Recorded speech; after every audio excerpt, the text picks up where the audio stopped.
say it. This past year, there have been days that I have felt alone. I live with a 4 and a 2-year-old, so I'm almost never alone for even a second, but still felt alone. And I'm not talking about the kind of alone that can be cured with making a lunch date with a friend. No, I'm talking about an almost systemic level of alone. For the last 18 months, the optimist in me has said we can get through it looking to the next step, the next alleviation from a pandemic, from a lockdown in our homes to being able to engage with masks and social distancing, to the world opening up slowly month after month, to the harsh snap back when Delta came rushing in and told us, no, once again we'd be delivering these high holy day words to a camera. But that also isn't the type of alone I'm concerned with. No, the type of alone I'm referring to in this moment is one that I did not even discover in myself until I began to dig deep, past the optimism, past determination, into unknown. As we move forward day by day, we're exposed to a deeper-seated isolation. It's not that others are unreachable or unapproachable. No, it's something about the foundation of how we've decided to operate. A learned behavior that I myself manifested during the last year and a half, where I stopped calibrating my thoughts and feelings with trusted confidants. I stopped reaching out and asking for that help. I was sure that I could do it. And what's even wilder is that the core of this issue actually comes from the most positive attributes of this last year. Our ability to access our resources and work remotely, achieve our goals with technology, and keep our economy going through an enhanced infrastructure that we essentially adopted overnight. And yet, this same capability drove me to often not bounce ideas off of a trusted friend, to Google longer and think deeper, but not connect in a genuine way like I could have if I walked office to office. The very tools that made it possible to survive during these last 18 months inadvertently made me worse at reaching out. And it led me to think about this simple idea. What issue did that cause most? And it was asking for help. No judgment, it's not a sign of weakness. We ask for help when we're in need. However, it isn't actually about asking for help either. It's about accepting help when it's offered. That's the harder task at hand. That's what we've all rejected before, said no thank you, declined politely because we could do it ourselves.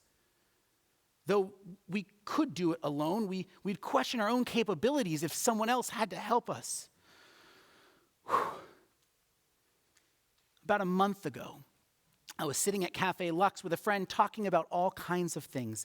Health, the kids, the pandemic, you name it. When suddenly a truck with the Anawalt logo came to a screeching halt, and everything in the back of the truck came flying off. Pallets of plywood, 30 to 40 bags of mixtures, and bundles of 2x4. Cars started to congest behind the driver. He looked unbelievably stressed. And we watched as a gridlock of sunset began. There was about 8 of us, all from different ages, adolescent to senior, standing on the sidewalk now watching. And I yelled to the driver, "Can I help you?"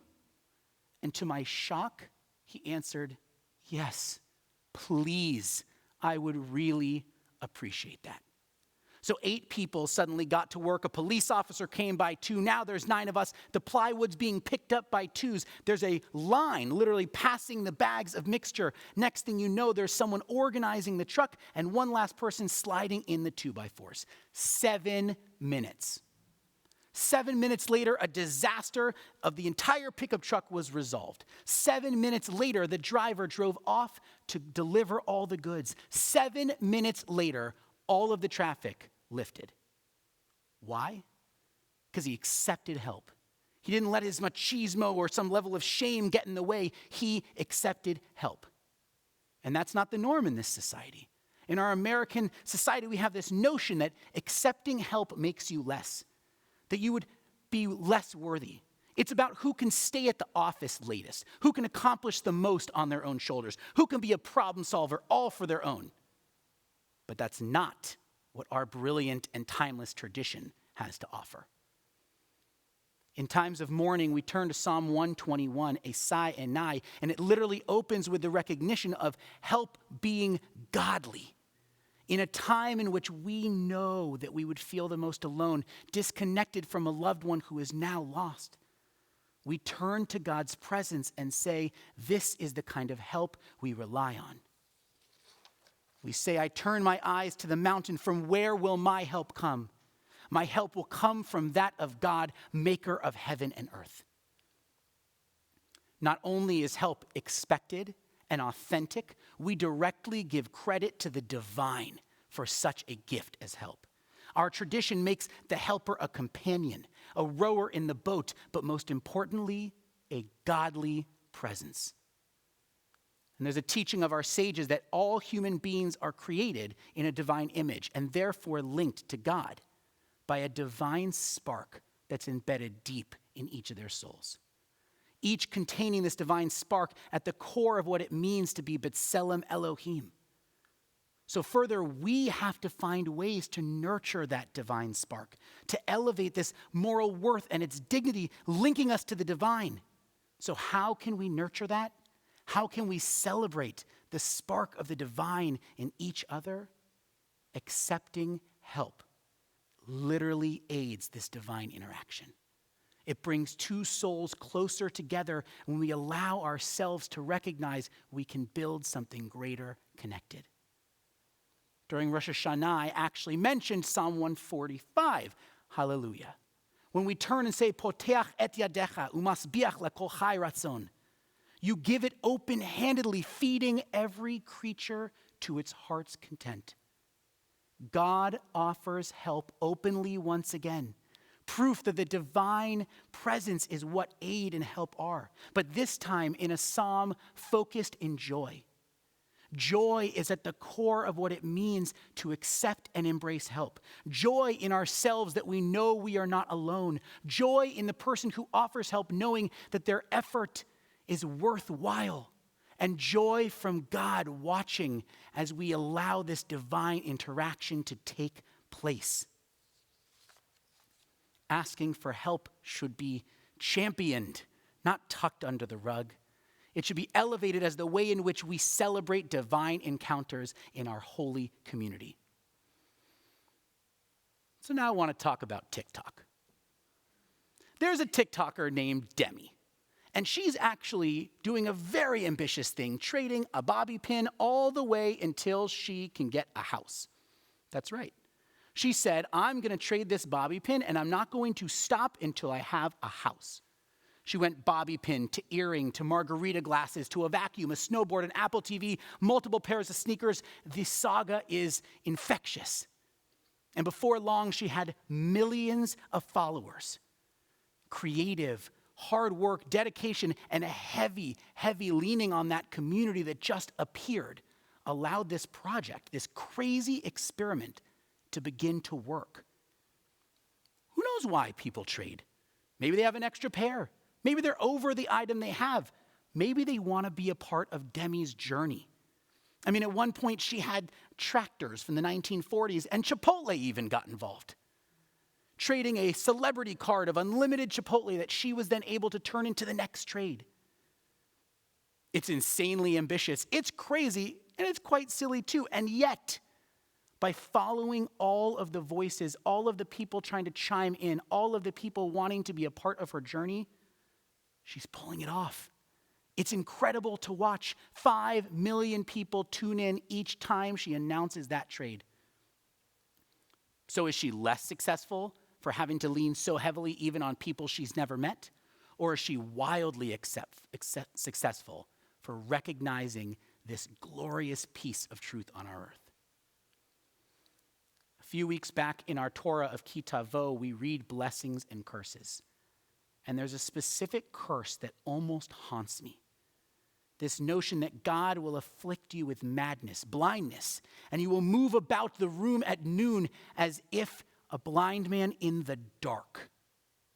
And even the rabbis are intrigued by this. Why would the Torah go to specify a blind man in the dark?